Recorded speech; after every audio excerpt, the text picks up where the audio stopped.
Anyone who's been watching my content for the last few months now knows that I don't like making videos like this. I'm a very optimistic person. I love to see the good in things whenever I possibly can.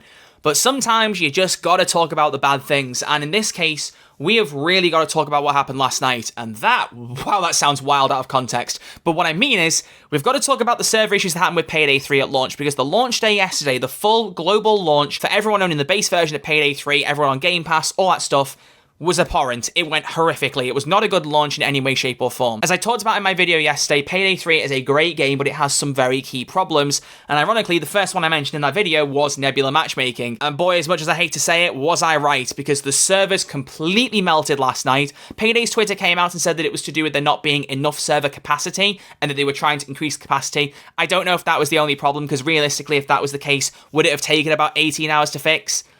I don't know, I'm not a server expert, but it just seems to me like there was a wider problem, and I'm just going to double check Payday's Twitter in case they happen to have put anything out more recently. No, so as of an hour ago, they tweeted out saying, "We're now confident in saying we're on our way back to full force, and the streets of NYC are yours to heist." So it's not perfect. Most people are getting back into games, but it's not perfect. And so I just want to talk at length about some of the problems that have happened as a result of Payday 3's launch day, my worries for the future. But I want to lead with a very important statement. Please do not blame the developers for any of the problems that happened last night. The average game developer working at Starbreeze Entertainment is someone just looking to make Payday 3 as good as they can. Sometimes they have to put things into the game they're told to do by higher-ups, and I think Always Online is definitely one of those. Whether it be an investor choice, some higher-up at the board, or just to add this in, it could even be Deep Silver or Plyon who made the call. It might not even have been anybody at Starbreeze to begin with. All I know is that Andreas, the lead producer, at one point said Always Online was in place to allow weekly updates to the modifiers without having to actually update the game. That seems like something you could easily adjust if you weren't Always Online, so I don't think that's a necessity. But the big thing is the CEO, Tobias Hergren, he did an interview in Swedish a few weeks back that I did mention recently, where he noted that Always Online was because of an anti-cheating setup they wanted to have for the game. And I think that comes down into two things. One being DLC Unlocker, which in fairness was a huge problem for Payday 2, and the amount of people that would pop up in my Twitch chat saying, "Oh, I can't afford Payday 2 DLC, so I'm just going to use DLC Unlocker."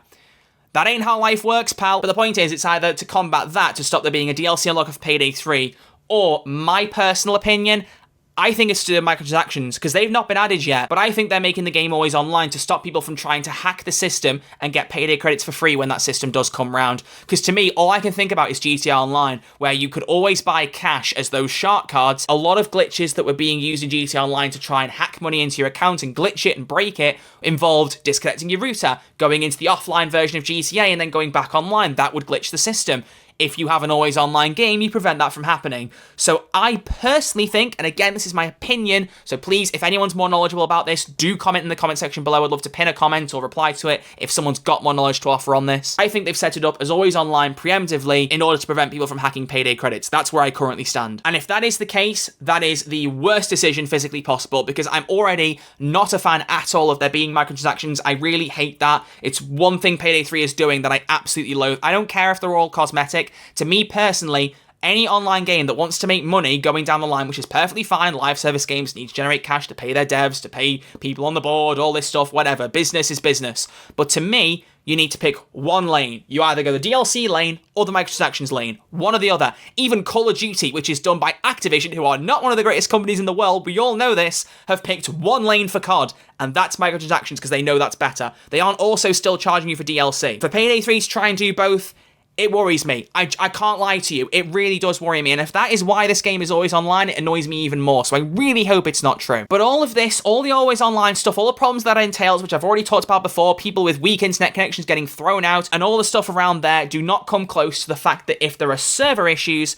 the entire player base is screwed. And as I've said, we had 18 hours roughly where we could not get into the game as of last night, about 2 hours after launch. Now, I'm already worried for one thing about the effect that's going to have long-term on players who wants to play Payday 3. Yes, I'm back in again to add something else in, but just look at the reviews for Payday 3 on Steam and Xbox right now. The last time I checked, Steam's reviews were at 41% for Payday 3, 41% positive, and on Xbox, I think 2/3 of the reviews are 1 star. Now, some of the reviews on Xbox are because people don't like that you have to make an account, which is the same thing as the guy ranting about pronouns in Starfield. It doesn't take you long to do. You need it for the game. Do it. Like, it's really not that deep. But a lot of the reviews right now are because of this Always Online thing and the server issues. And what I don't want above anything else is for Payday 3 to turn into the next Star Wars Battlefront 2, where at launch there's a big controversy, everyone has a problem with it, and then when the controversy is faded and gone, no one cares to come back. You get the core audience who keep playing the game, but all the extra people that they were going to bring in to help Payday be even bigger will just not come back. And I really hope that's not true, because if it has happened as a result of always online making sure no one can play when the servers are down, to say it sucks is the biggest understatement possible. We don't know for sure if the servers are going to ever have this problem again. Servers going down are a very natural thing for multiplayer games, whether it be always online or not always online games. Servers are not the most reliable thing in the world. People can hack them, people can break them, servers can crash, servers can overload, servers can do a whole lot of things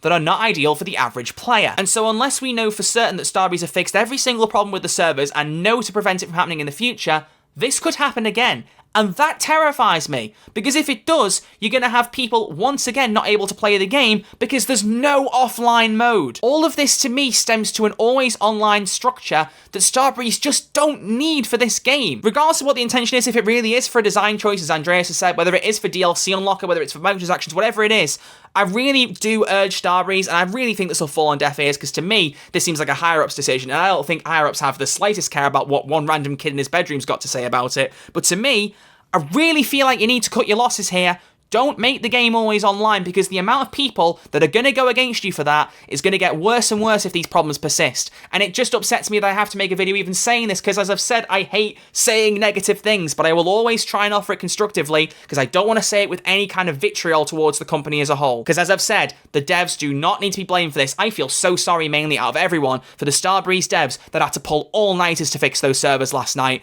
I honestly think if the game had had an offline mode, they might have tried to fix them, seen it wasn't going to be done, and then come back the next day to try and finish the problem. And you know what? They're humans. That would have been valid to do so. But I genuinely wonder if there was more pressure on them to do it because people couldn't play the game at all because there was no offline mode. And I don't want the developers who are putting their heart and souls into that. I went to Sweden. I'm not saying it's a flex, but to point this out, I went to Sweden, and whether I knew the developers or not, so many of them came up to me, chatted to me, talked about how much they love Payday. These are lovely people who just want to make a game people enjoy. They don't want to be up all night trying to fix servers because the game is forced always online and no one can play otherwise. And if they don't fix it, you get loads of arseholes, I'm going to put it bluntly, on Twitter, who will have a go at every developer they can. Which, by the way, stop doing that if you're a person doing that. You can complain, but don't be an ass to people who develop the game, because they don't deserve it, they don't need it, and they're trying their best to make the game work as possible for you. My blood pressure is increasing just getting on about this. The whole problem is just really annoying me. It just seems to me like you can so easily fix this. You can so easily fix this by adding an offline mode. The amount of people who are reaching out to devs and saying, please add an offline mode,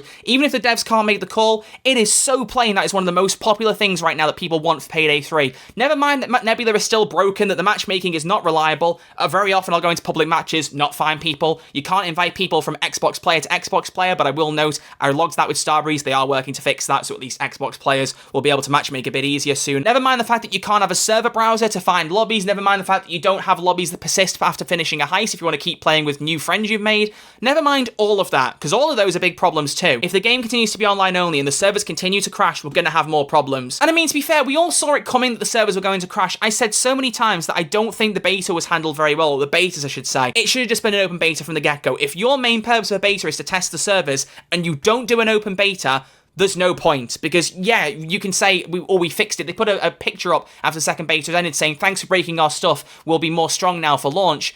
But I think a lot of us knew that was not going to apply once the Game Pass audience got in. There are millions of people on Game Pass. If even a fraction of those tries to play the game, the servers are going to melt. Being open on PC is not enough to test that, and I think we all knew that going forward.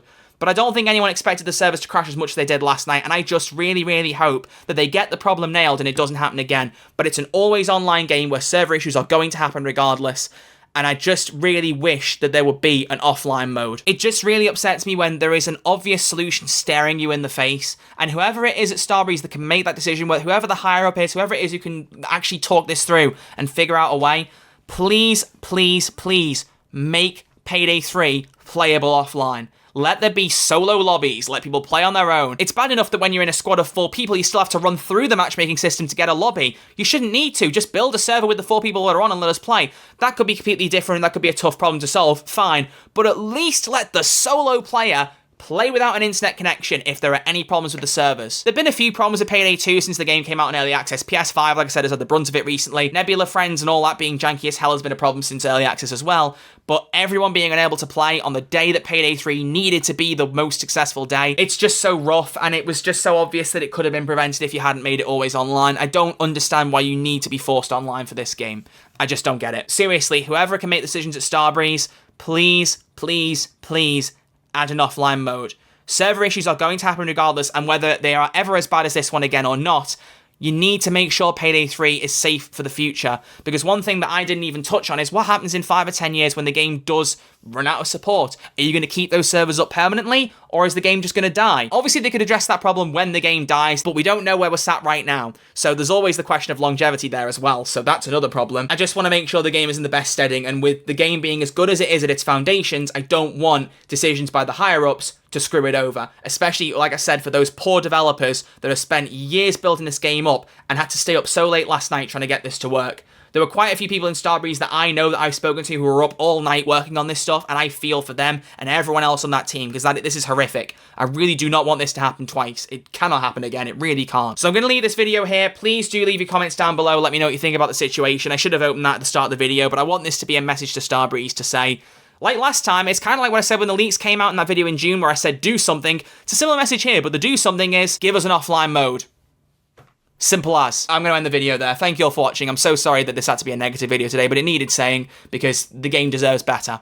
It just deserves better. I'll see you all very soon in some more videos. Look after yourselves. Stay safe. Take care. Thanks for watching.